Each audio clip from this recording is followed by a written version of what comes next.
Not me.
And the rest of my.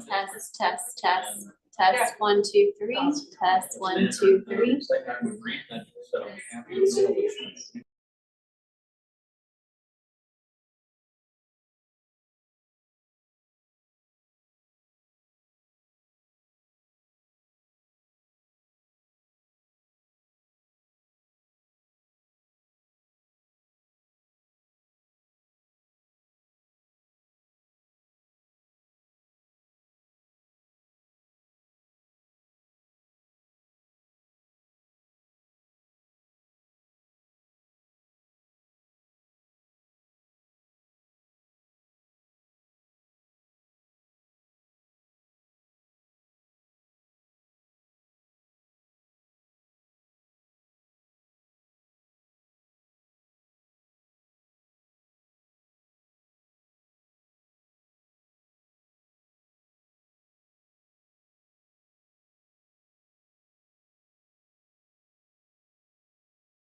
Test, test, test. Oh, it's working out here.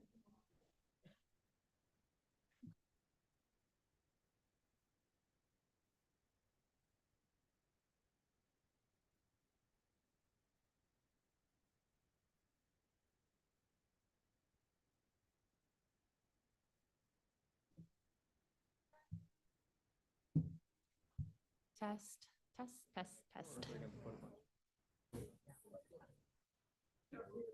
What level? Test, test, test, test. 72 acres right next door. What?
All right, we are going to call to order the regular meeting for April 2nd, 2024.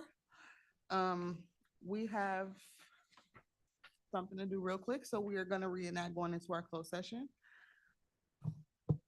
I move that we go into closed session to consult with our attorney regarding litigation strategy in connection with the specific pending litigation of County of Kalamazoo v. Camille Vaught et al., Kalamazoo County Circuit Court Case Number 2022-50-0530-CB and Pavilion MFD LLC versus County of Kalamazoo, Kalamazoo County Circuit Case Number 2024-0019-CB pursuant to MCL 15.2681E.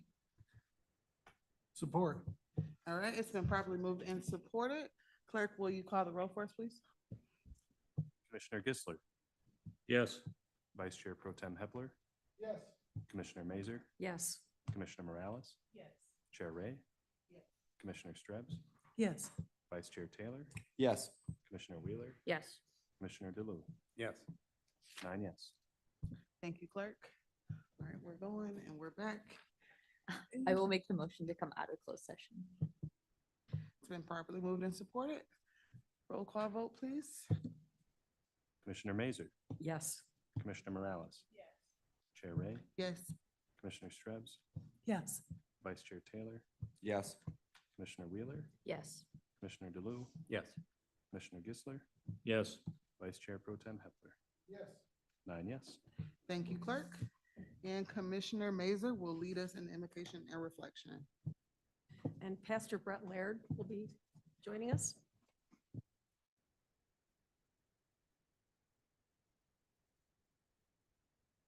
Thank you, and thank you. Thank you, commissioners. We're going to be using the Lord's Prayer as our guide for prayer this evening, so please join me in a word of prayer. Lord, as you have taught us to pray in Matthew chapter 6, so we pray tonight, our Father, who art in heaven, hallowed be thy name. Oh God, we want to honor your sacred name tonight. So may every soul here tonight heed your declaration in Philippians chapter 2, that at the name of Jesus, every knee shall bow and every tongue shall confess that Jesus Christ is Lord, to the glory of God the Father. And Lord, as you have taught us, so we pray, thy kingdom come. Father, may every soul here tonight heed the message preached by Christ, who said in Mark 1, repent and believe the good news, for the kingdom of God is at hand. And Lord, as you have taught us, so we pray, thy will be done in earth as it is in heaven. Lord, we remember your declaration in Matthew 28 that all authority in heaven and on earth belongs to you.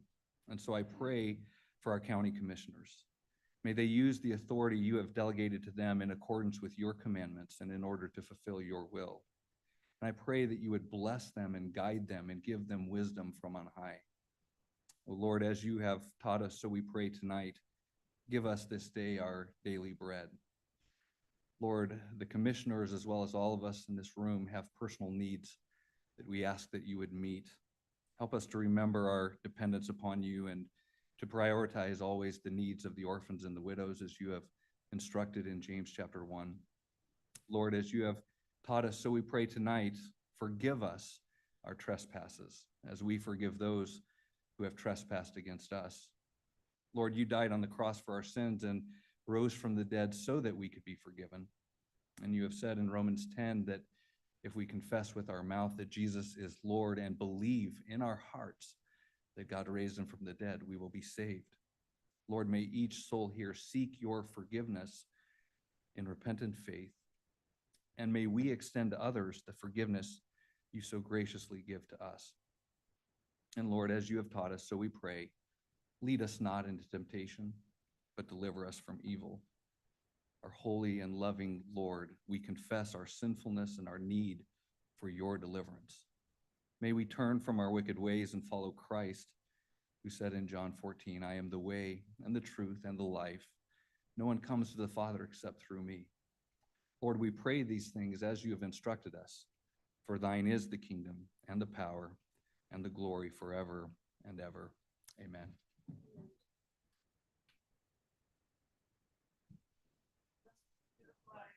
of the United States of America and to the republic for which it stands, one nation, under God, indivisible, with liberty and justice for all.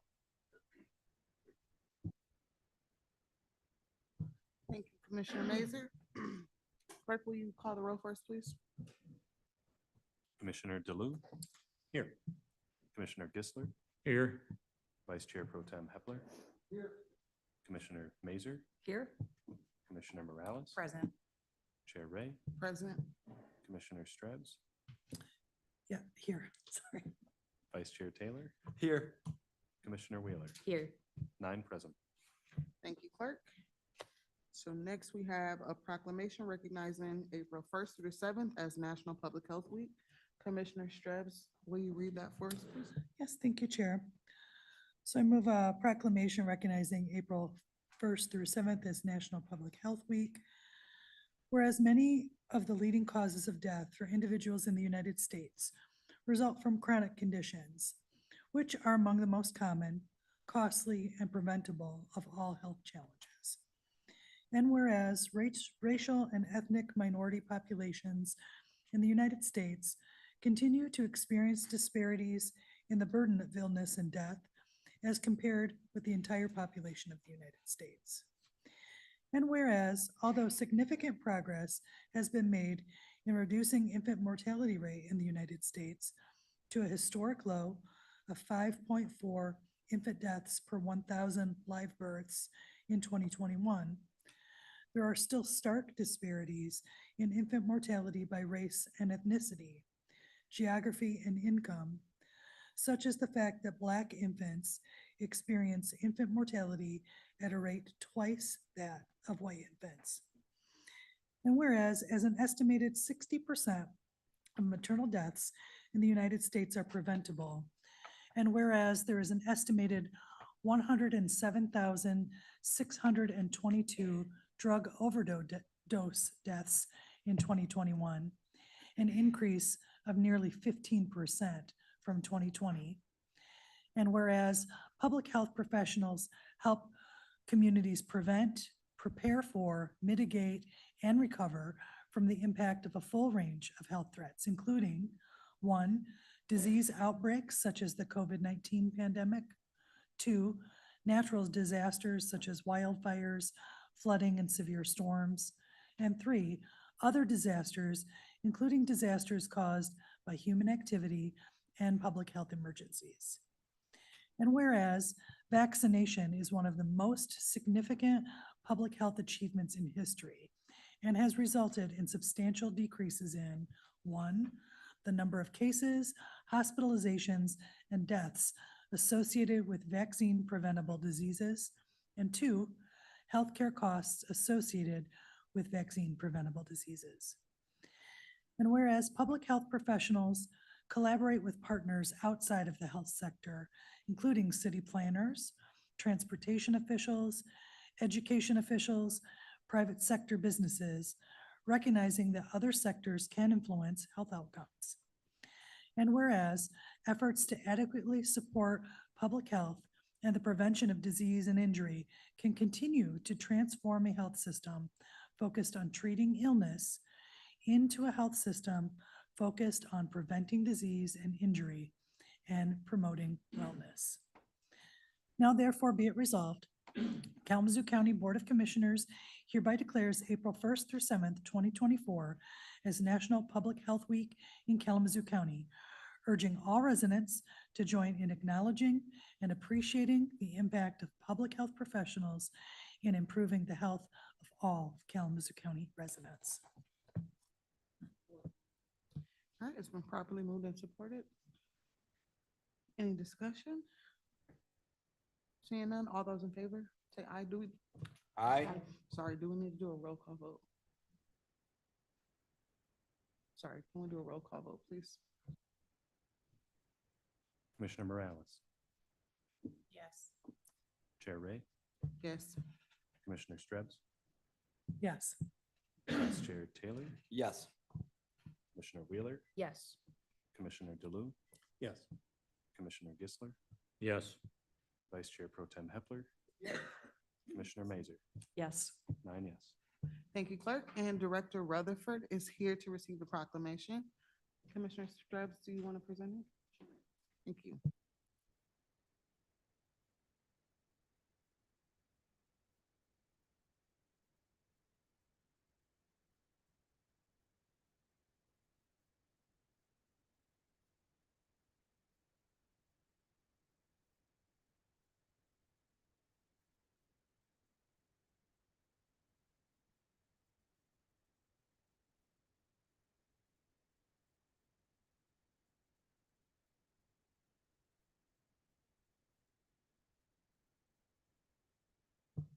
Thank you, Commissioner Stribes.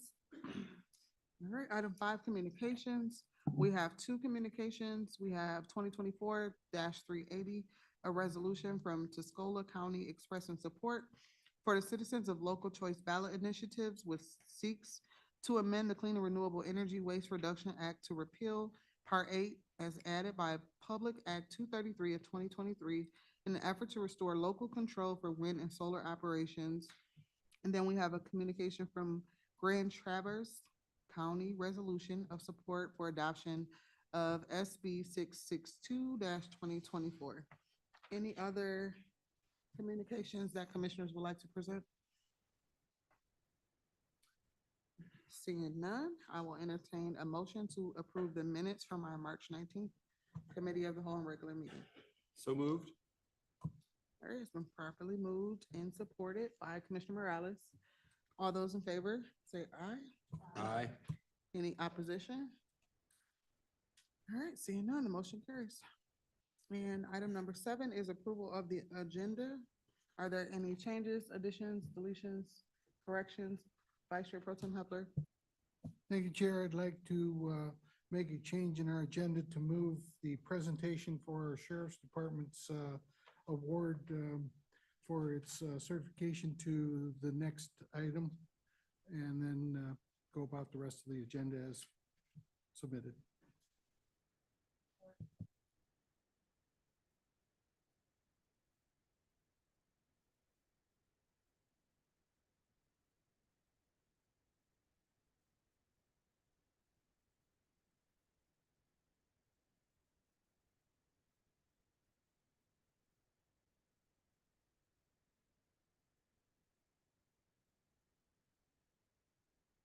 So the motion was to approve the agenda as amended with moving the presentation for the sheriff after public comment. It was supported by Commissioner Morales. Do we need a roll call vote?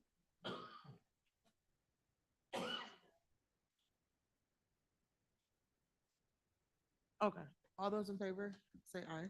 Aye. Any opposition? All right, the motion carries. All right, the next item on the agenda is public comment time. This is the time when anyone may address the board on any topic. If you would like to address the board, please come to the podium. Please state your name and tell us where you're from. Please limit your remarks to 3 minutes. Your time is displayed, and once your 3 minutes are up, your time to speak has finished. This is a time to provide input in a professional and respectful manner. Are there any members of the public wishing to make public comment?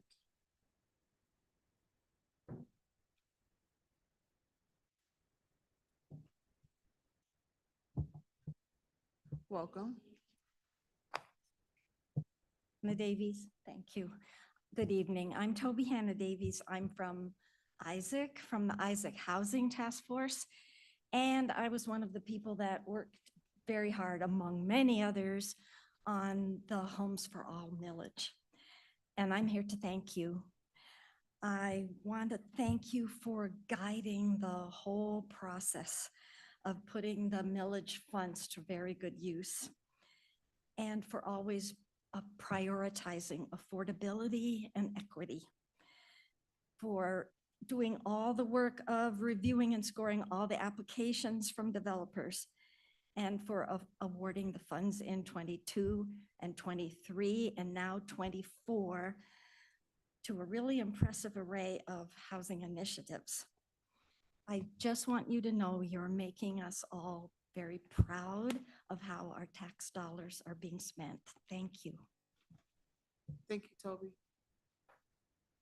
Any others?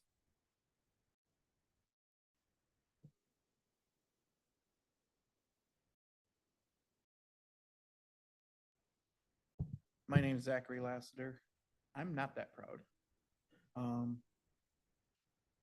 The AMIs and like that Mr. Smith brought up a couple weeks ago are quite high. I think this county board needs to come up with some direction for how you guys want this money spent, if it's gonna be, you know, the high AMIs, if we're gonna try and target low AMIs. Like it was meant for. I'm also concerned that one of the awardees for the money is specifically states in the language that is in your agenda packet, it is for able-bodied individuals only, which would violate numerous federal, state, and local laws regarding housing, use of taxpayer money, disability discrimination, et cetera, et cetera, et cetera. So I think it's not good that we're using taxpayer money to encourage discrimination. And I'm also concerned that a significant number of this amount of this money isn't going for housing and is instead going to nonprofits, some of which do great work. But there are a number of nonprofits in Kalamazoo that there, you know, we've seen it over and over again where there's no oversight on how that money's spent. And it's almost like nonprofits are people too in Kalamazoo, I guess.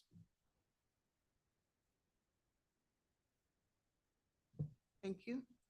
Are there any others who wish to make public comment? All right, Dina, do we have anyone online?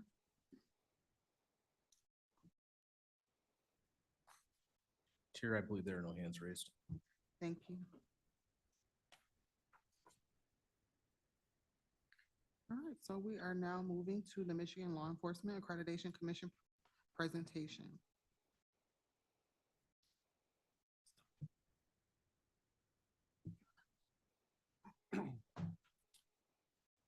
Commissioners, good evening, and certainly thank you for the opportunity to be here today to recognize the Kalamazoo County Sheriff's Office on the significant professional accomplishment of accreditation.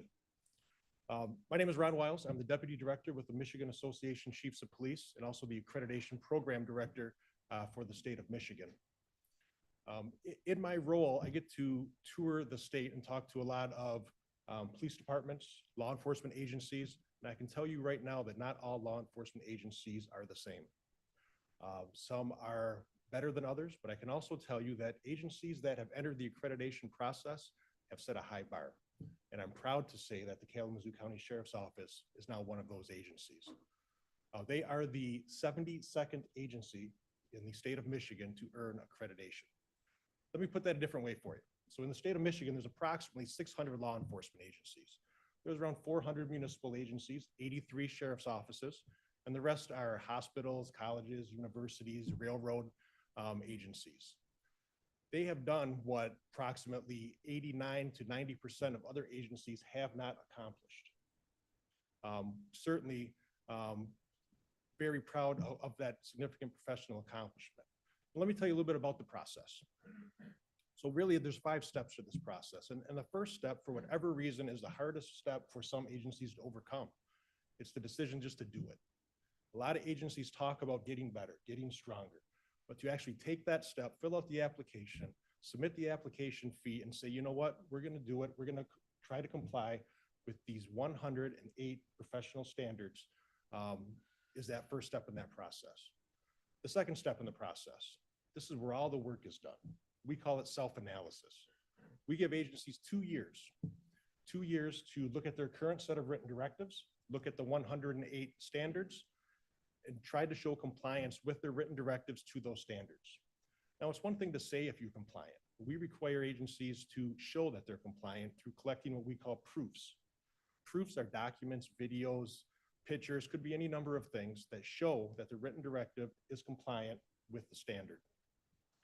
During that time, they may complete a mock assessment. They may invite people to come into their agencies to take a look at their status and how they're doing in the process. And they get some feedback on how they can continue to improve and meet these professional standards. The third step is the on-site assessment. When an agency feels they're ready for their final on-site assessment, they contact me. I set up a team of assessors who are trained and from outside the area. They come to the law enforcement agency and they do a top to bottom review. They do ride-alongs, they do several interviews. Some of you may have been interviewed during that process. They take a tour of the agency, but most importantly, they do a lot of file review, making sure that the written directives, the proofs are compliant with the standards. Assuming all that goes well, the agency gets to go to that fourth step. The fourth step is a hearing in front of the MELIAC, which is the Michigan Law Enforcement Accreditation Commission commissioners. During that time, the CEO of the agency and their accreditation team sits down before the commissioners and they answer a series of questions about the process, where they struggled, where they can still improve. They get questions about certain programs that the agency may run. And at the end of that hearing, the commission gets to make a determination if they're going to grant accreditation or not. Proud to say, in this case, the Kalamazoo County Sheriff's Office was granted full accreditation by the Michigan Law Enforcement Accreditation Commission. They made a promise. They made a promise to their deputies. They made a promise to Kalamazoo County. And now it's their turn to keep that promise. And that leads us to the next step, the final step, reaccreditation. In 3 years, I'm going to send another team of assessors to the Kalamazoo County Sheriff's Office to make sure that they're still compliant with the now 128 standards, which is an increase from the 108 that they're compliant with now. Make sure that they're still compliant and they still have proofs for each of those 3 years during that process.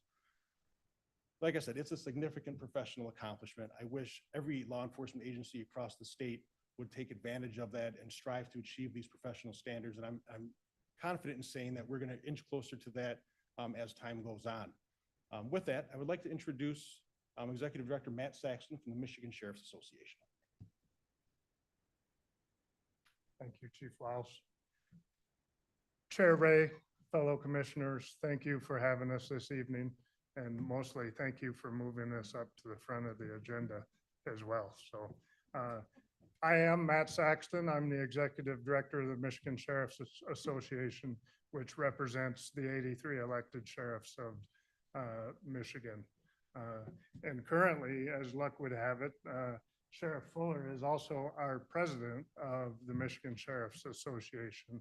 So it is my honor this evening to be here this evening while Kalamazoo County Sheriff's Office receives MELIAC accreditation.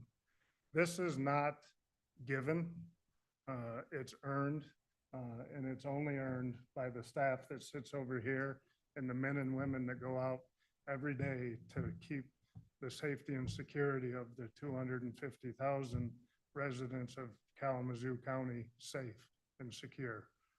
And without the leadership of Sheriff Fuller, his agency would not be receiving this honor this evening. It takes the buy-in and the leadership of the sheriff or the CEO of the agency, but it also takes the buy-in of the staff under his leadership. As Chief Lyles mentioned, there's only 72 agencies across the state of Michigan that have received accreditation through the MELIAC. The first sheriff's office to receive that honor was Livingston County, and they received that about a little over a year and a half ago. The Michigan Sheriff's Association became involved with MELIAC about 4 years ago, and it was my goal to see sheriff's offices around the state all get accredited. Currently, there's 6 sheriff's offices that are working on accreditation. And as of tonight, we now have 2 sheriff's offices in the state of Michigan that are accredited through MELIAC. So with that, it's my honor to call up Sheriff Rick Fuller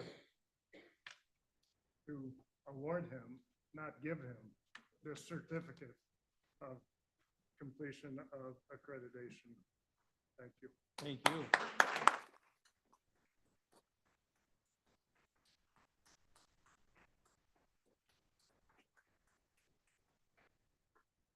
So we are deeply honored, and I can tell you that this only happens because the entire sheriff's office not just me, not just the command staff, but the entire sheriff's office bought into this process 2 years ago. And we were able to take the time necessary. And when they talk about it, it's a deep dive into your resources, into your activities, and into your written directives. That's no joke. And ultimately, through the dedication of our team and our manager, we have a manager for this accreditation process, and that is Jeff Baker. He's a lieutenant. He's here tonight. And as well as the chief deputy, Michelle Greenlee, and the entire staff. So many times they would get an email saying, well, we've already done all these things. No, now you have to prove you've done these things. And so it was a lengthy process that's definitely well worth it. And again, I'm very honored, and I'm very proud of the organization of the Kalamazoo County Sheriff's Office and the team that you send out there every day. So thank you very much.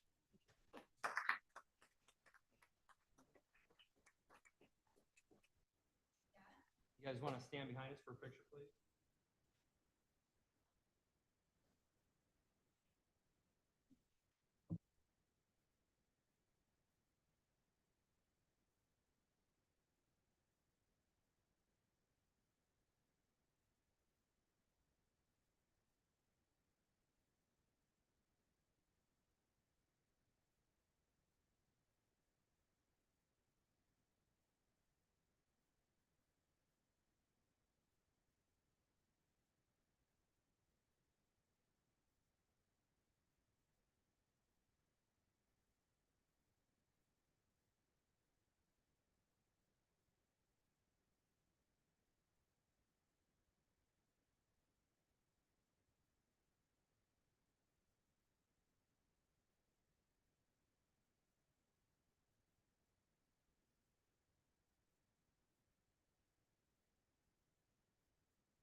All right. Congratulations again to Sheriff Fuller and the Sheriff's Department. Next up, we have item 9, the consent agenda. Commissioner Wheeler. All right, underneath the Board of Commissioners, all these are in 2024. 372, request for approval of reappointments of Integrated Services of Kalamazoo. 349, request for approval of appointment to the Construction Project Advisory Committee. 385, request for approval of appointments to the Open Data Citizen Oversight and Advisory Committee. 421, request for approval of a budget transfer to appropriate $5,000 to the Marine Corps League's Kalamazoo Detachment in support of their 2024 Summer Convention for the Central Quadrant. 439, request for approval of a board chair advisory body appointment to ISK. Underneath Finance, 209, recommendation for approval of accounts payable and payroll disbursements. 425, request for approval of various budget adjustments and transfers. Under Health and Community Services, 304, request for acceptance of a statement of grant award number 2024-6 to the Area Agency on Aging Region 3A. 316, request for acceptance of a statement of grant award number 2024-7 to the Area Agency on Aging 3A. 315, request for approval and signature of provider contract amendment number 1 with Senior Services Incorporated DBA Milestone Senior Services. 312, request for one acceptance of 2-month extension through Health Resources and Services Administration Health Start Grant, and 2, approval of position continuations. Underneath Information Technology, number 321, request for approval and signature of technology professional services / support agreement with Logicalis Incorporated. Under the Sheriff's Office, 363, request for approval and signature on the extension of the police protection agreement with the Village of Climax. 370, request for approval of and signature on option to renew contract for professional services with Bob and Kay's Auto Wash. I move that the consent agenda items be voted on at one time by roll call vote and be considered as consent agenda by the board. It has been properly moved and supported. Clerk, will you call the roll, please? Vice Chair Taylor, Yes. Commissioner Wheeler, Yes. Commissioner DeLu, Yes. Commissioner Gisler, Yes. Vice Chair Pro Tem Hepler, Yes. Commissioner Mazer, Yes. Commissioner Morales, Yes. Chair Ray, Yes. Commissioner Strebs. Yes. 9 yes. Thank you, clerk. Item number 10, we have no unfinished business. Item 11, new business, non-consent. And I will entertain the motion. Who wants to read it? Commissioner Shred? Thank you, Chair Ray. I like to request that we divide the question here. We have a recommendation for the housing millage. And I would like to divide the question and have separate discussion regarding city center living loan in the 2025 millage allocation for the 1.5 million. So, council, can you provide some guidance on how I can properly divide? Thank you.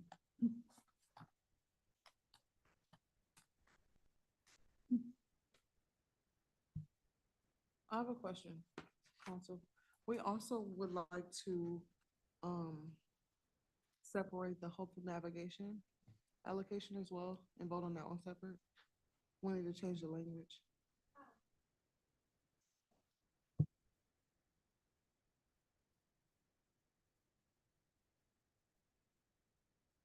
Hey, Sarah, you have to use your mic if you wouldn't mind. Thank you. Okay. Can you clarify which particular projects do you want to pull out again?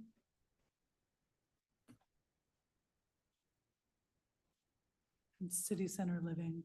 Okay, so they're in different. Yeah, if I may, Chair. The Hope Through Navigation project is in the first batch in the Yeah. recommendation, 2024 housing millage budget. And then near the end of our recommendation document. Well, couple The city ideas center. for that. One would be this is a little more time consuming, but to approve them individually, all of them, or make a motion, like start with approve them by batches. So the first motion could be to approve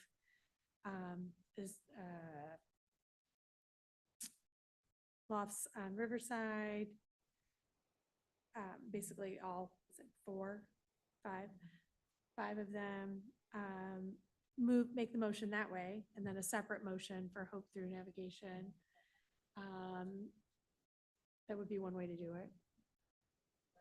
Could we just, that sounds like those are the only two things. Can we just approve everything and then talk about those two individually? That would save us a lot of Like, time. with the exception With the of exception of those these two, two. sure. And then we approve it, and then we can have a separate discussion on those two. You Would can move be that, okay? then you can move those either individually, or it might make sense if they're different concerns to move them separately.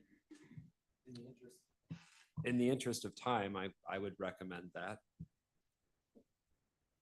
Either way, it's fine with me. We have plenty of time.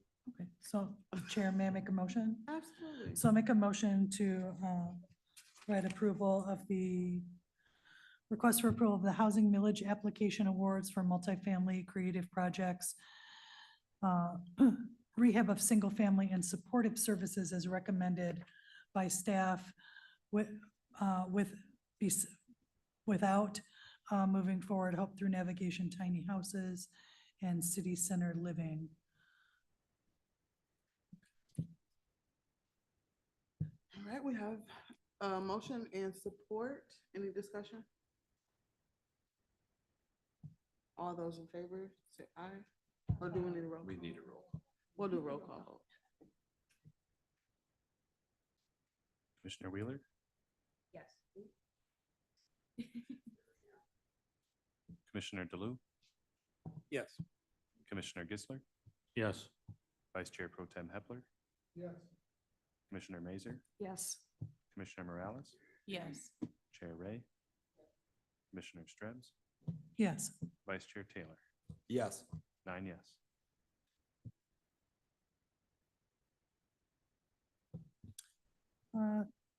Thank you, Chair. I'll move, we'll just take them in order, then the approval of the recommendation for Hope Through Navigation tiny homes in the city of Kalamazoo in the amount of $300,000 for 3 new tiny homes, which will operate affordable rental units subject to equal housing opportunity, who have criminal backgrounds and or substance use disorder history. Support. All right, it's been properly moved and supported. Any discussion? Roll call vote, please. Commissioner Wheeler, Yes. Commissioner DeLu, Yes. Commissioner Gisler, Yes. Vice Chair Pro Tem Hepler, Yes. Commissioner Mazer, Yes. Commissioner Morales, Yes. Chair Ray, Commissioner Strebs, Yes. Vice Chair Taylor, Yes. 9 yes. Thank you, Chair. All right, the last being the City Center Living Loan, the amount of 1.5 million for 115 residential units in the city center redevelopment area of the city of Portage. Subject to serve a range of affordable and workforce AMIs.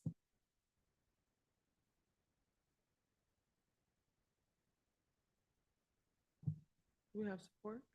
Well, I'm sorry, was there a motion? Can you repeat it? I'm sorry. Yeah, it's just the language from our recommendation. City Center Living Loan, amount of $1.5 million for 115 residential units in the city center redevelopment area of the city of Portage. Project will serve a range of affordable and workforce AMIs. All right, it's been properly moved and supported. Any discussion? And why- Commissioner Stripes? Sorry, thank you, just for the procedure of it. So this, I suppose I wanted to move forward to be able to express on record. We had some discussion at our last session together. This is an allocation, which is a tentative agreement for the 2025 millage cycle. And in this particular recommendation, this is a loan rather than a grant.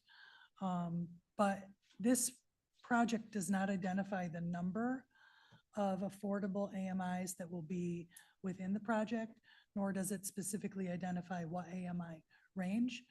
So when we had opportunity to question the developer last time, their application said a fair amount of affordable units would be within this development. And when we inquired to them to provide some detail on that, they said, well, we're not exactly sure yet. We don't have all of our sort of finances nailed down to commit to how many. And I think that we need that commitment first from the developer. You know, what AMIs are being targeted and how many of these units will be affordable before they receive an allocation from us. So they need this money next year. They should come back to us when they have detailed information to provide us what AMIs and what percentage of the development before they are awarded funds. Any other discussion? Vice Chair? Okay. I guess, yeah, that makes sense to have those numbers. But does it make sense to make them wait a full year to give those numbers back to them? Could we just say, because it's 2025 money, could we say postpone this for till the next meeting, till they could give us those answers and we could decide whether or not we wanted to do it or not? Because we've already, I mean, we're collecting the money from the millage already. Now we're gonna be donating it in 2025. I don't know, I guess I'm just trying to think this through off the cuff. Director Balkema, do we know when we can get this information from the developer? Sorry to call you up. Thank you, Chair. We had breakfast with him last week. He needs to do a market study. As soon as he has the information, we'll get it. And it will be in the grant agreement, which will also come forward to you. So you could approve or not approve the grant agreement. So I would like you to approve this recommendation, and we'll continue to work with the developer and the city of Portage, and all of that will be outlined in the grant agreement. Commissioner Sharps? Thank you, Chair. Appreciate the recommendation. The only thing is that, you know, I don't like to see us sort of wading into commitment with resources with a for-profit developer until we're sure about the affordability structure in the development. And we'll make 2025 allocations at a future date for other applicants. This could happen at that time or when the portal reopens in December. Is that when it will open again, Director? So, I mean, you know, the money will still be on the table for them. They just have to come forward with a plan about affordability. Commissioner DeLuke? I just want to ask Director Balkumas, does it make a difference if we approve it now, or I'm assuming between now and December, that's a big difference, is it? Well, they're working on their capital stack, and obviously it builds confidence in the project when the county has money allocated. And so I think if you did approve it, we could have some targets, right? That they would have their market study done, they would be farther in the process, and they could come back. We obviously wouldn't give them a grant agreement until they had their pro forma and more of their capital stack established. And so I think it does build confidence in the project if we do move forward with a recommendation. But as soon as they know the information, obviously, we'll come back to this board and provide the information. Commissioner Morales? Based on what we heard from Mr. Smith, what was that, last 2 weeks ago? I'm in support of waiting for them, especially being for-profit, and some of the challenges that we've had before with not being specific on our ask, or a misunderstanding on the ask of where the AMI is. So I would support, if it doesn't make a difference, I would support waiting. I mean, confidence, if they need confidence, that should be something that we didn't say yes today. So that would be my recommendation. Commissioner Gisler? Thank you, Chair. I want to support the recommendation made by our housing director, and I'm sure she will be in due fashion hounding the developer for the information that's been requested, and I'll vote yes tonight. Thank you. Commissioner Wheeler? I guess the one question I have is if the grant agreement comes back and we're not exactly happy with where things are at, I mean, can't necessarily make them do something, but what would be the course of action we could take?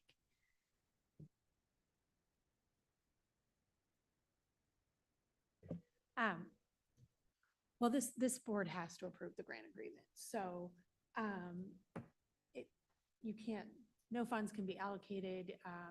The grant no funds can be distributed outside of a grant agreement. So in this case, if you don't approve the grant agreement, there is no grant. So there's that. I think also the recommendation in here notes that that this is tentative approval for allocation of future millage revenue. So it would require approval for the 2025 millage distributions. So that's in the recommendation language for what that's worth. Vice Chair. Well, I just want to say, like, I agree with Commissioner Stubbs. I also am not like, it's not like a hard no that I can't wait until the grant agreement. But a lot of times what happens is it's on our consent agenda and it just kind of gets approved and we don't really know sometimes because there's so many of them and it'll be like 6 months from now. When will we see the grant agreement? And how can we ensure that it's on the non-consent agenda so we can have discussion? Chair, if that's your desire, I'll put it on the non-consent agenda. I don't anticipate it to come forward until their capital stack and their market study's done, so it'll be a few months. But if you want me to flag it and put it on the non-consent agenda, I'm certainly happy to do that. Again, my concern is that we come through with this grant agreement and then we don't like it and then they don't get anything. And so I'm on the same page as chair, is like, it's not a hard no, but I also don't want to promise them something without having necessarily all the facts and making sure that we like what we see. I don't want to put them in a bad position with not having this loan or thinking they have it and then they don't anymore because the grant agreement isn't what we want it to be, so. Okay, we got Vice Chair, Commissioner Gisler, and then Commissioner Morales. Okay, I kind of, my thought on this, if it comes back to the grant agreement, that's our final straw. I think the spirit behind what Commissioner Stubbs is trying to do is just right on. We've got to really look at future years and how are we targeting lower AMIs? And how can we legitimately target lower AMIs? It's not an easy thing to do. And if we're going to do it, maybe it means less units, but we're helping the most unfortunate people. I'm going to be voting to approve this tonight under the understanding that nothing's final until our grant agreement is signed. I fought really hard 2 weeks ago to make sure that corporate counsel put in this recommendation that all future years, and that was in this recommendation, that all future years boards are not binded by a previous board. That I feel strongly on that and the separation of government issue, but this is going to come back to us. I trust our housing director when she says she's going to flag it when it comes by. I'm interested in how many and what percentage of the AMIs, because it was pretty vague in their application. I'm going to go ahead and kind of vote yes on this, but I'm going to keep a watchful eye on it, especially when it comes through, because of all the projects that did come through. This had in my opinion, the worst scoring for the lower AMIs. So I appreciate Commissioner Stubbs giving this attention. I'm going to vote with administration's recommendation on this tonight and keep a watchful eye on in the consent agendas in the future. Thank you, Chair. I concur with John's position, and I just want to make sure that the word tentative is included in what we're getting ready to approve for this group. I think we talked about that last meeting. The word tentative came up for at least a couple, maybe these are the two. And to put that in there, that puts kind of a proviso that says, don't disappoint us now. This is a tentative approval. Thank you.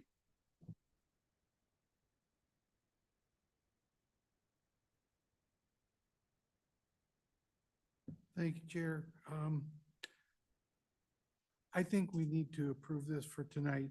It's going to come back to us, and if we aren't liking it, we're not going to approve it. And I can live with that, and they need to understand that. But I think you've done a great job with putting all these pieces of this massive puzzle together as we look to provide more housing to many folks that are in very much need of it. I think that we should move ahead and keep a very close eye on this, and we'll get it over the line. Thank you.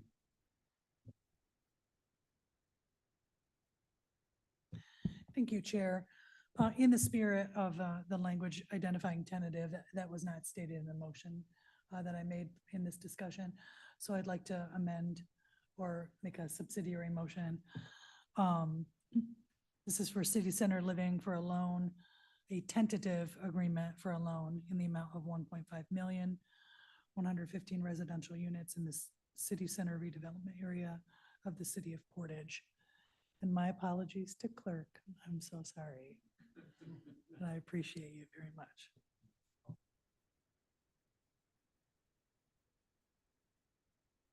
Any additional discussion?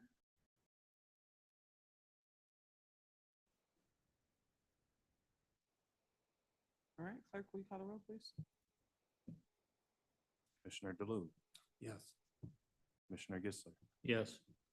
Vice Chair Pro Tem Hepler, Yes. Commissioner Mazer, Yes. Commissioner Morales. Yes. Chair Ray, No. Commissioner Strebs, No. Vice Chair Taylor, Yes. Commissioner Wheeler. Yes.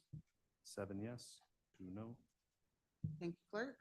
Thank you, Director Balkema, for all your hard work.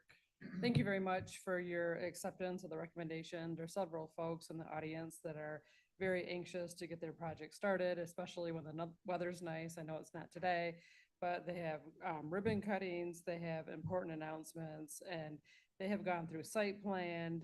So they are very, very excited. So thank you for all of your hard work and your feedback. I know it was a heavy lift in the book and to go through them all, and for all of you who've read them and scored them and took the time to contact me, I really, really, really appreciate it. So thank you. Thank you. All right, the next item on our agenda is public comment time. Excuse me, this is the time when anyone may address the board on any topic. If you would like to address the board, please come up to the podium. Please state your name and tell us where you're from. Please limit your remarks to 3 minutes. Your time will be displayed by Lindy. Once your 3 minutes are up, your time to speak has finished. Excuse me, this is a time to provide input in a professional, respectful manner. Are there any members of the public who wish to make public comments? Oh, I'm an old champ at this. Hello, everyone. Chair Ray, Vice Chair Taylor, Commissioner Hepler. I'm not really sure of your exact title anymore, but and the rest of the remaining commissioners, thank you so very much. My name is Gwendolyn Hooker. I am the visionary for the Tiny Houses of Hope project, and I'm not gonna get really emotional. I'm gonna try, but just suffice it to say that this project has been built on the backs of Kalamazoo County in a very, very real way. From starting in 2019 with just going house to house, doing mingles for shingles, asking people to come and hear about our project and donating $5, $10, $15. We did that in 2019 and raised $82,000 just from residents in Kalamazoo County that really cared about making sure that we had affordable, equitable access to housing for people with criminal backgrounds and substance use disorder history. Then a little thing called COVID-19 came and bumped up against our first groundbreaking, which was March of 2020. And everything from there is history, except until today. Under the leadership of Director Balkema, we have really made a lot of headway in a very short amount of time, and really piecing and assembling the money back in place. We've had the land for a really long time, and had all of the parcels in the project, the architecture and everything ready. We had everything ready, but for the money. And so we are really, really grateful for your continued support of this project. I am so excited to invite yourselves and everybody here to a historical and exciting moment in time for Kalamazoo County. On Thursday, the 4th, we will have a groundbreaking finally for the Tiny Houses of Hope project. And then we will begin, as soon as the permits can be pulled, we will start laying infrastructure and getting these houses done and getting people in these houses. Of course, you know, this is the first of many. So we are very, very inspired about the work that this commission is doing to provide affordable housing to a lot of folks that are typically on the margins and are kind of left out. So thank you very much. I have some groundbreaking flyers. Just so happens I happen to bring some along. So thank you so much. I really do appreciate it. Thank you, Gwendolyn. Anyone else wish to make public comment?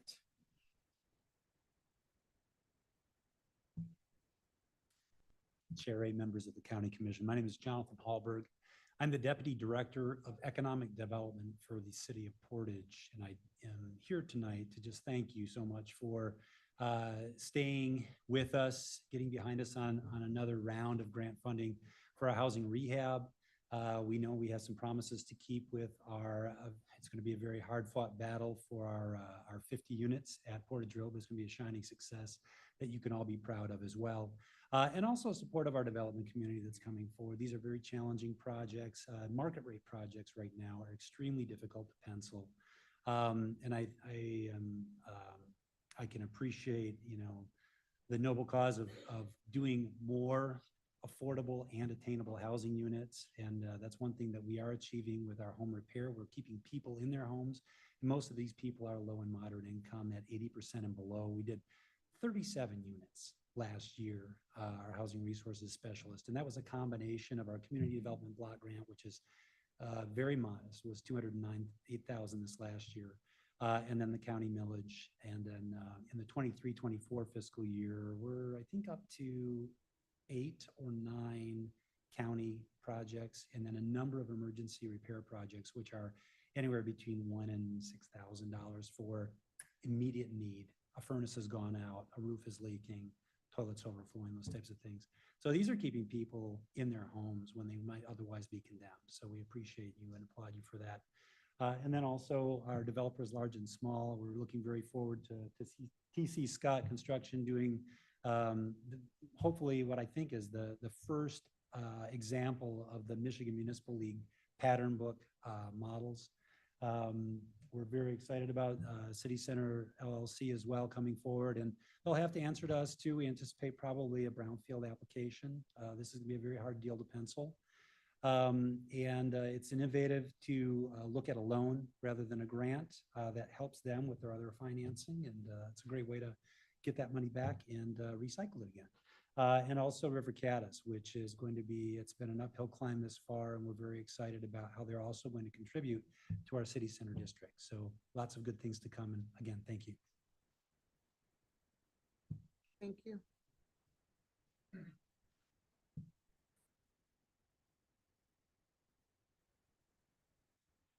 Good evening, Mark Chilcott with City Center Living.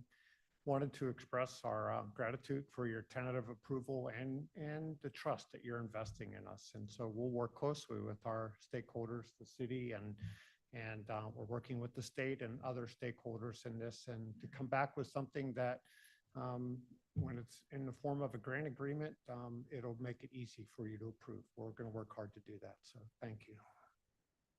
Thank you.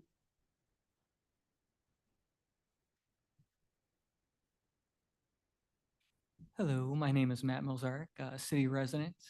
Also have the honor to serve as the Director of Neighborhood Services for KNHS Homeownership Services.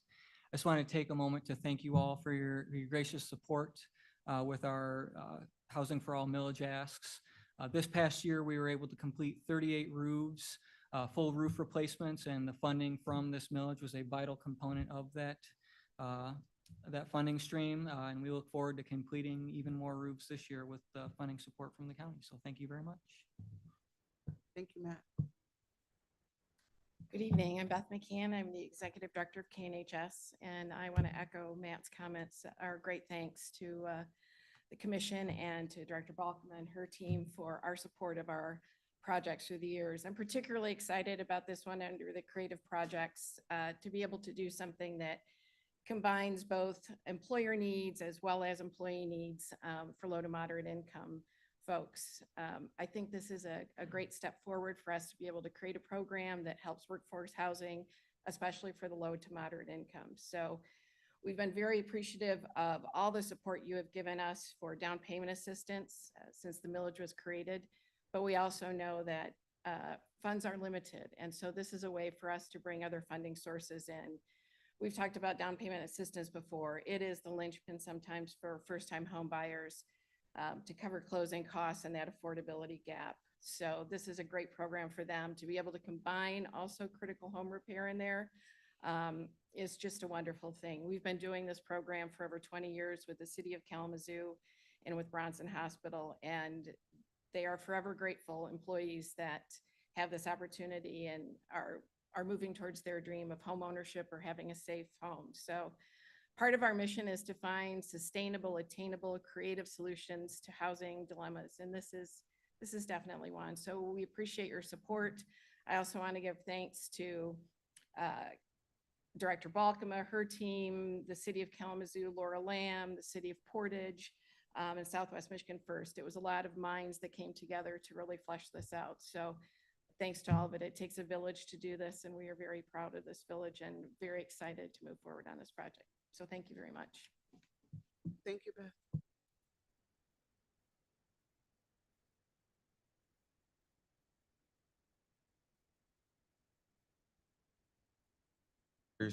I want to thank you all for your support, Housing Director Balkema for your support of Zone 32 Phase 2. Today, we had the governor and the executive director of MISTA at our site to celebrate Phase 1, and we're excited to build on that. And we're going to ensure that the next project has even more deeply affordable units, with 10 of them being below 30% of AMI. So thank you guys so much. See you again soon. Thank you.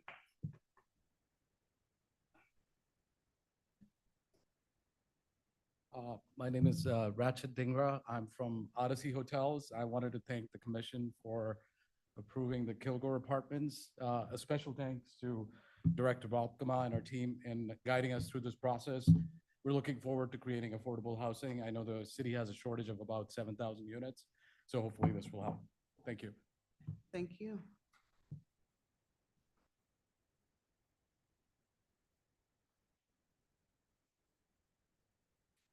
Chad Scott, TC Scott Construction. Also here to thank you guys. I appreciate it. The project wouldn't have been able to move forward without it. First person in the state to build the Michigan Municipal League approved plans. So that's kind of exciting. And they're going to be really pretty. Thank you.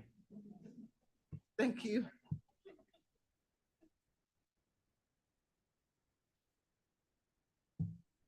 Good evening, Chair Ray, Vice Chair Taylor, and Commissioners. Want to take a chance to really thank you all. Thank Director Balkema and Willa and both their team and you as well for supporting Community Homeworks. My name is Chris Pradle. I'm Executive Director of Community Homeworks. We're a nonprofit here, and we exist really to keep people in their homes. A misconception is that if you're low income, that you're not a homeowner, but there are thousands of people within Kalamazoo County who own a home and are one catastrophic thing away, that's health or safety away, from losing it all. I wanted to make sure to share a few things because I know at the last meeting there were some concerns about spending through money and impact on AMI. And one of the things that I'm particularly proud of is that we have a really strong data system where we track in real time. If anybody came to us in real time and wanted to know specifically in the north side of how many homes and what AMI we serve, we can tell you that. So I'm going to give you some information on that. In 2023, 65% of the homes we served were under 50% AMI. And we, as an organization, strive to only serve people who are under 80% AMI. There were only 7 examples of households that we served that were above 80% AMI. They were all households that had either babies or small children in the home that were just inches above the AMI. So we found a way to help those people. In terms of the 2 grants we're receiving from the county right now, the senior millage, but also the Housing for All millage. Right now, the senior millage, we are 75% of the way through the funds. And we had a goal of 18 homes, and already with months still to go, we've already served 21. For the Housing for All millage, we have spent through about 70% of those funds already. And out of the goal of 27 homes, we've already served 36. So we can make a huge impact on people. And you know, the reality is that if these individuals lose their homes, where are they going to go? In a housing crisis, that's a challenge. And so we're helping retain people in their homes to prevent them from needing to find additional housing. I wanted to share one example really quick. I don't know where the time, we got a minute there, great. An example in particular, it's particularly moving, that I was proud of is there was a household with 2 working parents and children in the home. And the mom in the home was in the process of going back to school, was in the last semester of finishing nursing school. Their water heater went out, and they were one of those water heater combos where they had to replace both the furnace and the water heater to make that process happen, which is about $8,000. Until she knew that there was a resource that could help her, she was contemplating foregoing her last semester of nursing school. This individual now has completed nursing school, is now working at an ER in our local community. These stories are almost every story that we serve in the work that we do. And I wanted to just share as well, we are seeing record demand year over year for our services. In the month of February alone, we provided application counseling to 42 households, which is the largest number in a single month in our 15-year history. So we really appreciate your support. Thank you so much. Thank you, Commissioner.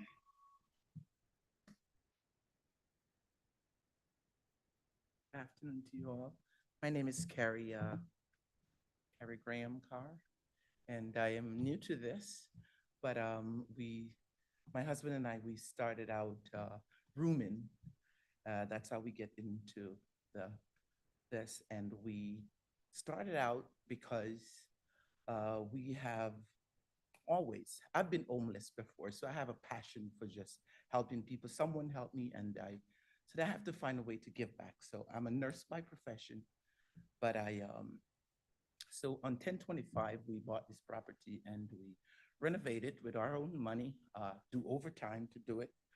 And we had 5 people in within 6 months of purchasing the house and renovate. 3 of the ladies, they were homeless. So we go off actually, not really knowing them, but know that they were outdoor, they were cold. One was 70, 80-year-old.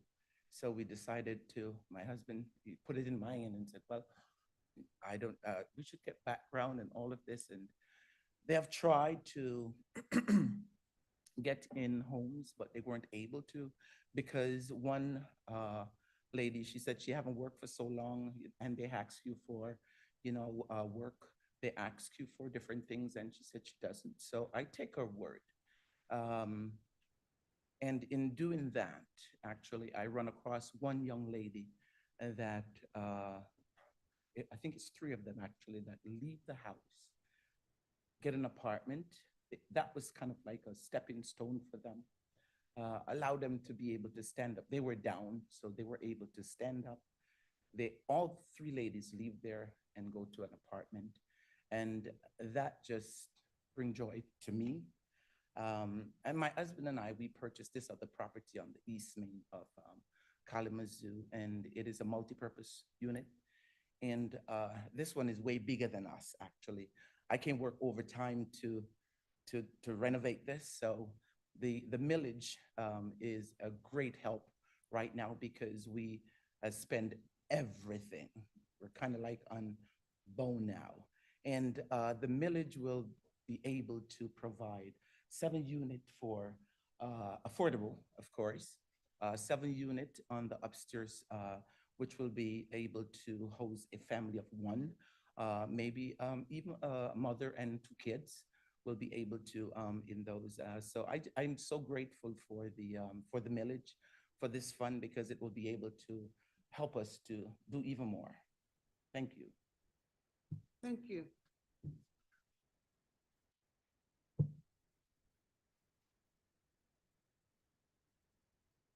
Good evening, Jessica DeBone with River Caddis Development, Vice President of Development.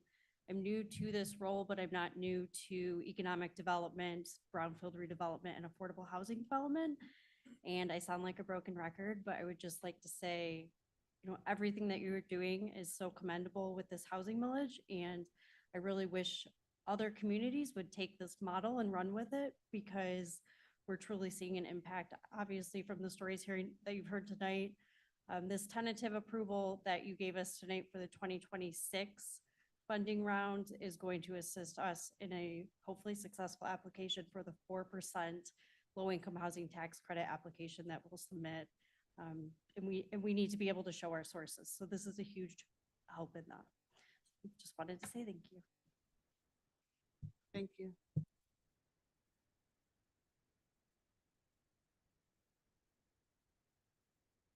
Is kind of low. I'm Pastor LeVan Carr, and I could really talk about an hour, but I'm not gonna do it. I just want to say thank you and thank everyone. And as my wife have said, we have reached out to people that have been in need. and people that are in need, I should say, and helping them just come stay in our places and use it as a stepping stone to do better. And so we just thank you all for all the consideration.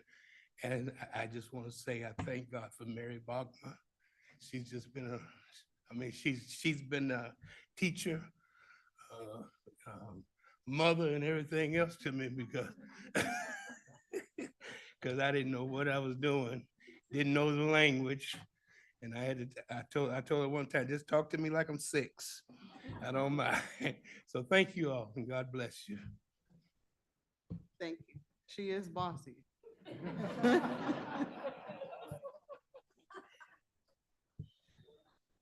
right, are there any others who wish to make public comments? Seeing none, I don't see any hand raised online. All right. Thank you all for taking the time to come out. And we will move forward to item 13, reports of officers, bodies, administrative controller. I will start. I don't have much of a report. Just want to lift up that April 11th through the 17th is Black Maternal Health Week. There will be lots of events going on in the community as well as online. So look for some of those things. Also want to send my condolences to the family of the 15-year-old who was a victim of gun violence on Easter Sunday in the city of Kalamazoo. And then, as so many of you have already said, thank you again to Director Balkma and Willa for all of your work on presenting those applications and making all of that information available to us. It was very helpful in making those decisions. Also, a shout out to our administration team, the dream team as I call them. Hey, Carol, hey, Dina, and that's all I have. Vice Chair. Yeah, I just don't have a whole lot today.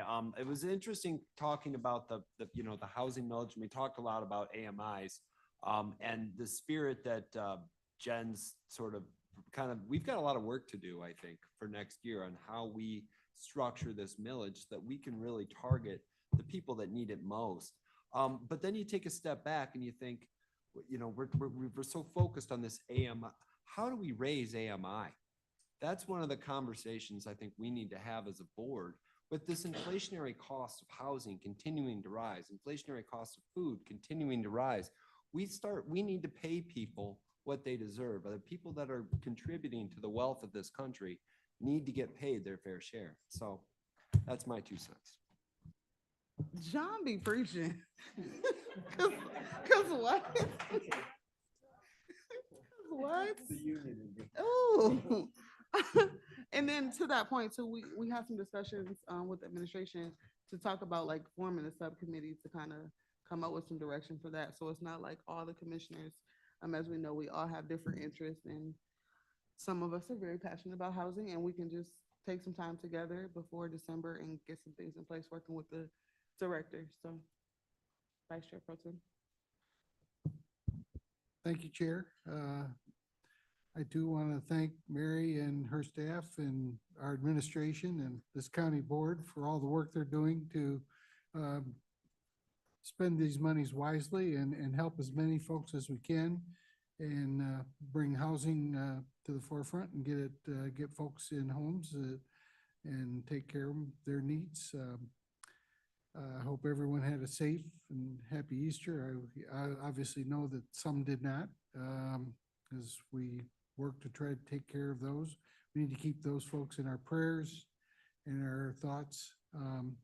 Again, we need to keep those folks that are keeping us safe, our military, our police, our fire, our medical staff. Keep them in your prayers and thank them for what they do on a daily basis. We had quite an honor for our sheriff's department tonight. It's quite an accomplishment. And I guess I too think that we need to be mindful of where these monies are being spent, and we will work to make sure that they get spent appropriately. I want to thank our staff, our administration, our staff that's here, our almost 900 employees that work tirelessly to keep our county safe and provide services from our courts to our custodial staff, from our road commission to our health department. They're all out there serving our public, which is what we're here to do. And we've got a lot going on and not a whole lot of money to work with, but we're doing the most we can with what we got. That, everybody be safe. Have a good week. Thank you. Thank you. Administrator Catlin? Thank you, Chair, Vice Chair Pro Tem, Commissioners, audience. Want to say thank you to the staff that worked so hard to put these agendas together. There's a lot of work that goes into these, and appreciate your thorough review and thoughtfulness as you peruse through the agenda and take action. I really want to say that as you know, usually county government operates behind the scenes, and but that's not the case here in Kalamazoo County, and we have a significant influence over, as you already are aware, affordable housing, veteran services, and other social justice programs. And I think that's why I love being here and love seeing the actions that are taken by this board and really seeing and feeling that impact. So just hats off to all of you, obviously, and the staff that work so hard, our dedicated employees. This work isn't done alone, so I appreciate everyone. Just a couple of updates tonight. Well, not a couple, a few. Or maybe several. So I guess I should say that as I keep reviewing my list here, I'm like, oh no, there's several. So first I want to go over, so as you are aware, probably I think it was back in February about the gun violence subcommittee approved the board approved the subcommittee of gun violence prevention funding award to several causes, and one of them was to the United Way of South Central Michigan. So there was a portion of funding that was allocated to them.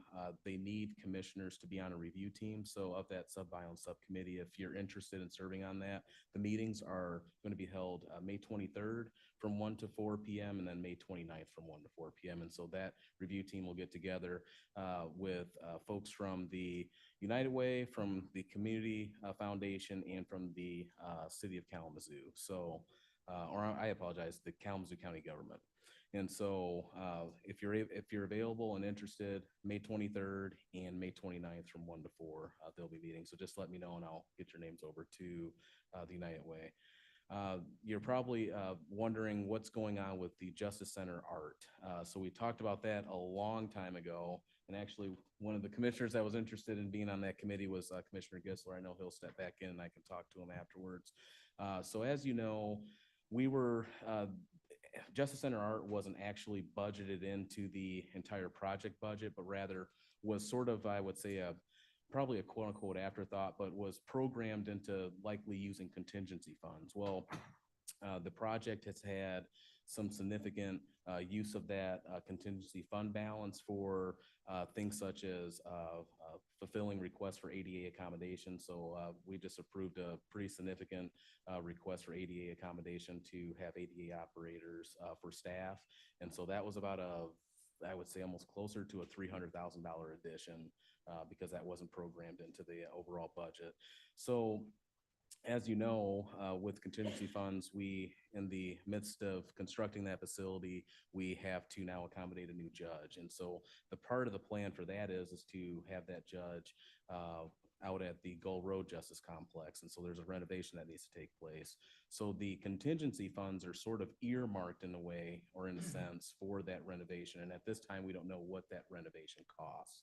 So my recommendation is that we hold off at least on expending or earmarking funds from contingency from the Justice Center project to pay for Justice Center art installations. However, there are actual entities that have approached us, such as the Kalamazoo Institute of Arts and the Public Arts Commission, that are interested in possibly showcasing exhibits there, which would likely be free of charge to the county. So we can talk about that.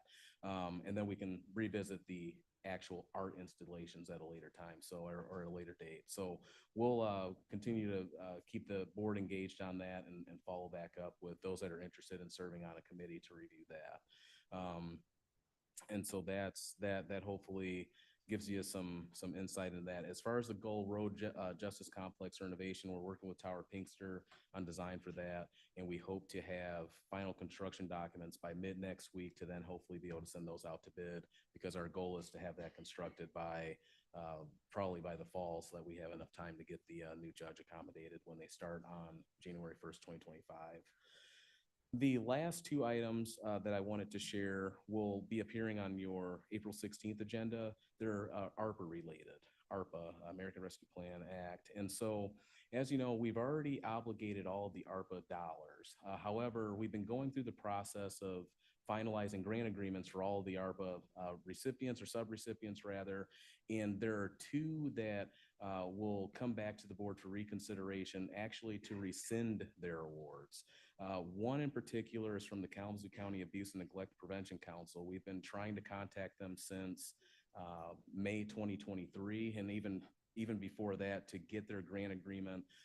Angelina, former corporation counsel, was in contact with them at a certain point, but I believe they had some leadership changes. So through multiple attempts, we tried to get them to provide us with documentation to get this grant agreement through the approval process to no avail. And so our recommendation is that we rescind that award and reallocate it in some way. That award was $25,000.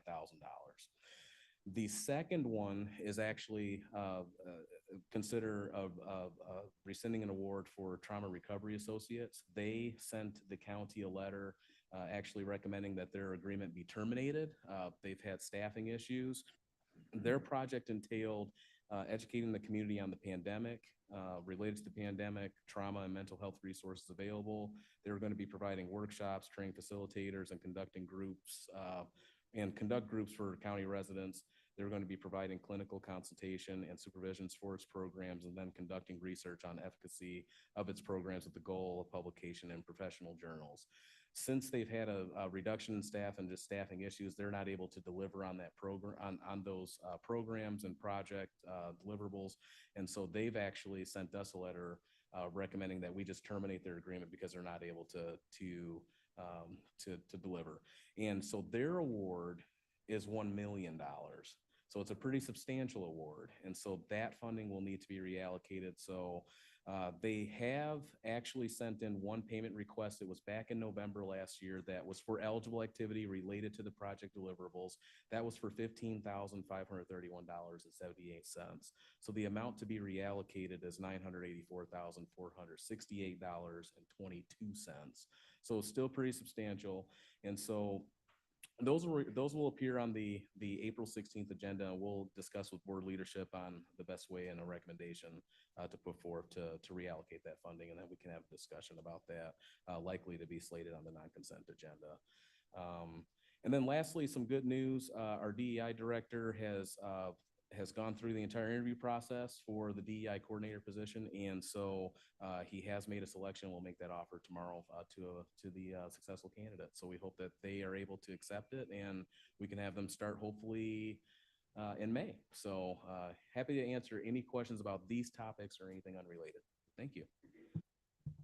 Thank you, Administrator. Any questions? I just have one. So what's the total amount of the ARPA funds coming back? So the total would be 948,000. Just give me 1 second. I think can't John do that, has man. it. I'm sorry, I just missed the first one. He Okay, said- 15,007, so $15,531.78. I'm sorry, no, the first one is $25,000. Okay. The second award coming back, because they've already expended some funding, is $984,468.22. Just still over $1 million, yep. I have some ideas. All right, Commissioner Morales.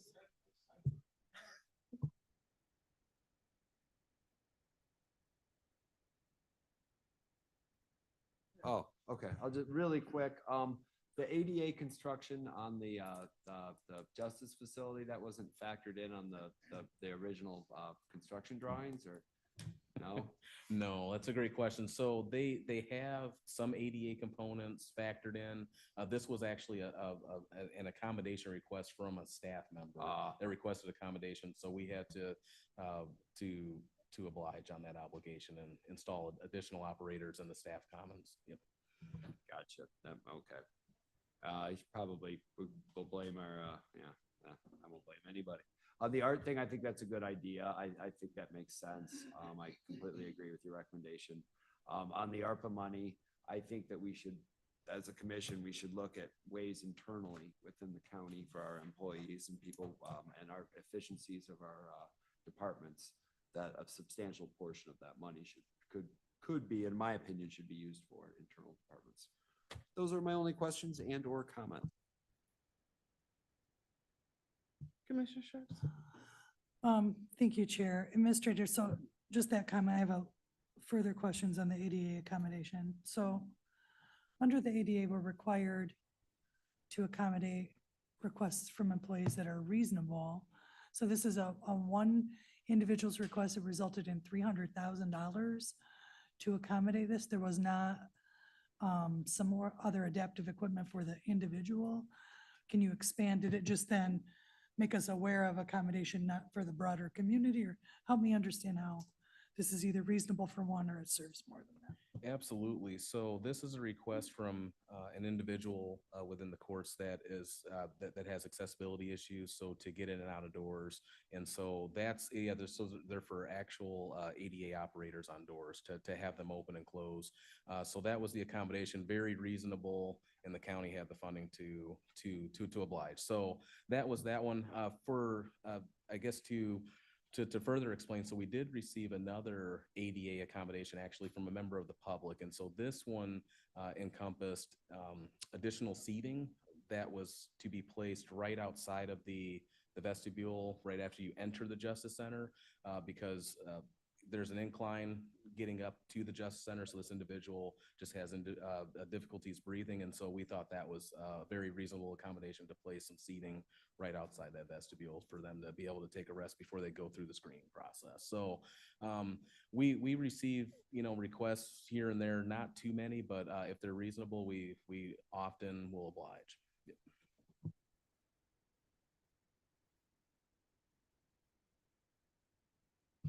Thank you. I'm having some troubles, but I'm okay. Thank you. Commissioner Morales. It's the end of the night, right? Thank you, Chair. So first, again, to Chair Ray's point of sending condolences to the gentleman that got killed over the weekend. Our community has got to do better. I mean, we have so many things that are coming in place with, gun safety and having to have lockers and, the liability that's going to come with that if they ever trace the gun, but it got to be a better way to resolve some of these issues. So it's heartbreaking to see another young life gone away so quickly. To Director Balkema, thank you. She is a boss. She gave us a dissertation and pushed us to a limit. So I'm happy to see that we are moving forward with housing. It's very important for someone who is a fairly new homeowner. I understand that process all too well. I also understand how when you're over a certain AMI, you don't qualify, and that doesn't necessarily mean you got money in the bank to cover costs that you wouldn't qualify for. So when we talk about AMI, I want to not only keep those in need with our 0 to 60, but we also need to have a discussion surrounding homeowners that, because of these rising taxes and water bills, Commissioner, that is making it hard for us. So, as a new homeowner, my mortgage was something, and then to see a $200 or $300 increase, I'm not getting paid $200, $300 more every year to cover that. So to Vice Chair's point, as I always say, we need to, be able to compensate working folks. Our argument was, hey, you're raising rent $75 to $100, but now it's comparable to homeowners, and we need to keep that in mind as well, because homeowners can start, losing their homes and, previously dipping into your equity wasn't a hard penalty. Now it's not even worth dipping into your equity. Your equity looked good, but coming in, if you have 4% or 2%, and now it's 8 to 10%, these are just things that we need to think about with millages that we push forward and housing too. Congratulations to our sheriff, to our commissioner, Prado in the back. I was once a board member of Community Homework, so I'm very, very pleased with the way they have moved forward. And when I was on that board, removing down payments for those services, to see them come 100-fold with the resources that they have to keep people in their homes, to do repairs, to actually educate. I catch them on YouTube, just the plethora of resources that they have for folks like myself. Our shower head broke, and I was like, Big Daddy, you better go and find a way to get it fixed, because we're not paying nobody to come in. So we learned how to turn the water on and off. We didn't know how to do that. As a new home owner, we made a mess in the bathroom, but I got a new shower head. ARPA funding, don't judge me. I went to school for education. I had one math class. No plumbing, one math class, it was algebra. Then lastly, I'm excited about this ARPA funding, a whole milli. I am excited to have this conversation for folks that we may not have been able to award previously, that may have, tightened up their budgets to be able to give this to them, and provide some more support surrounding the guidelines of ARPA, whether it's gun violence and those other things that we were putting money towards. So I'm excited about this, and have a good night. Thank you. Commissioner Krebs. Thank you, Chair. What an exciting night, and everybody here to talk to us. I mean, this is a community to be really proud of, and each of you in your individual projects and the work, and for being open to the dialogue with this board to help challenge and improve our processes and systems. Very exciting. To Commissioner Pradell, to you as well. I know, you'll be talking with folks in Kalamazoo Township and Beth KNHS. So that work finally moving forward for Kalamazoo Township is very exciting. I look forward to seeing those benefits to be realized.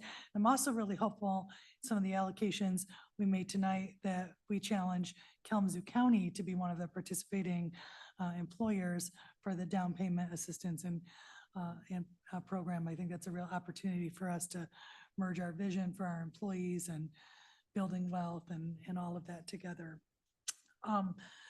Also, thank you to Chair Ray and to Vice Chair Taylor for coming out to Lansing. We got to join with Senator Anthony to talk about another opportunity where Kalamazoo County is leading, and that is on resolving medical debt. And so that process remains ongoing here. Administration, legal counsel working on the details in the background.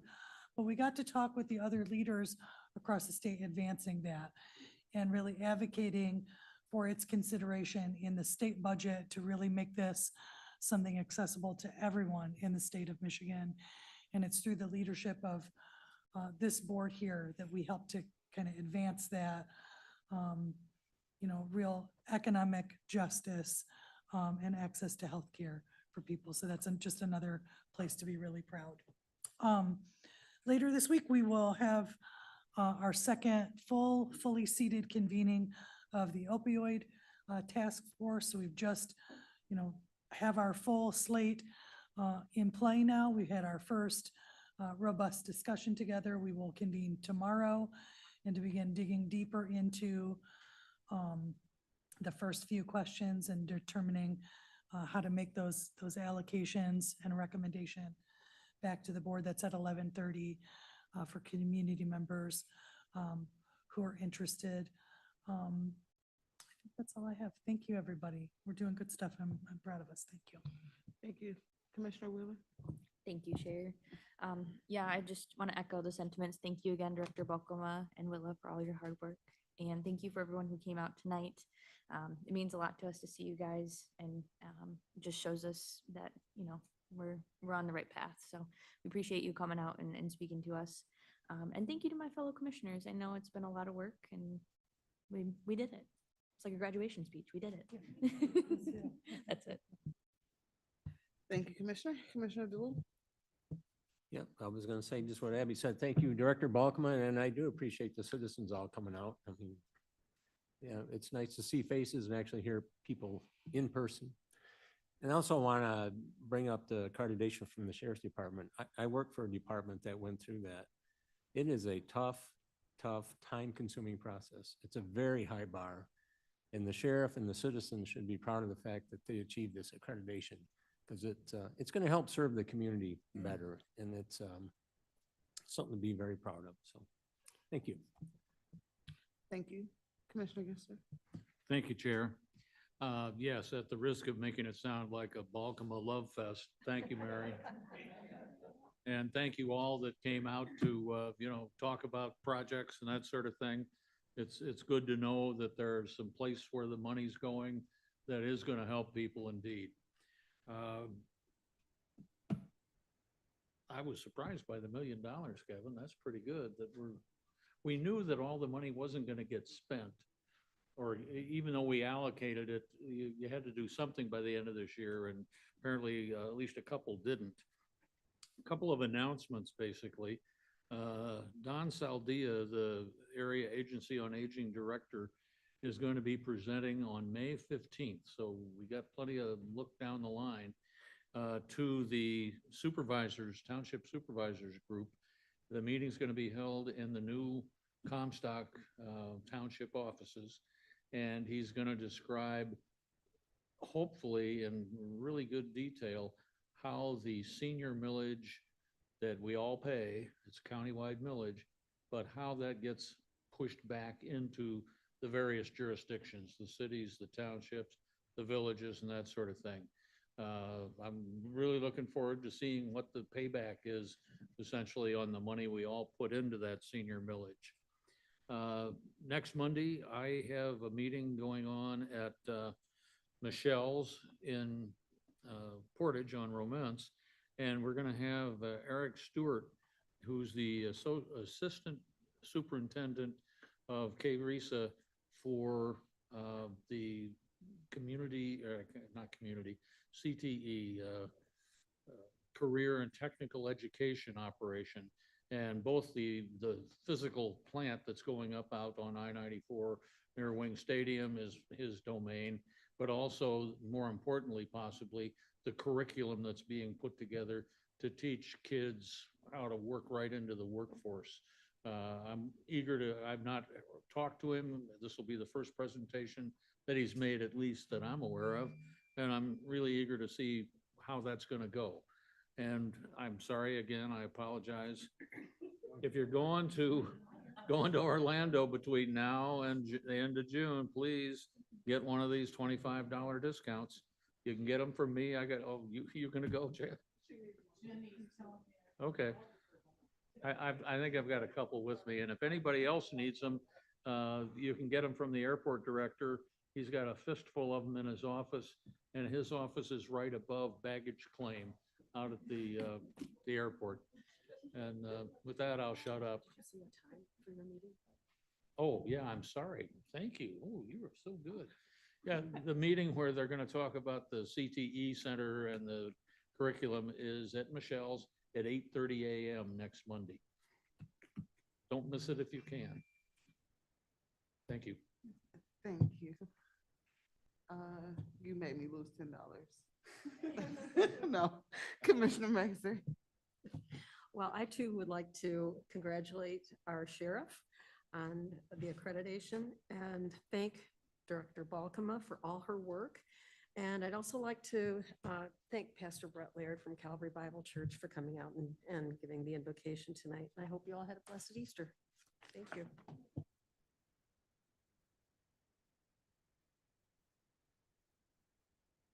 Sorry. The library has free glasses for the solar eclipse.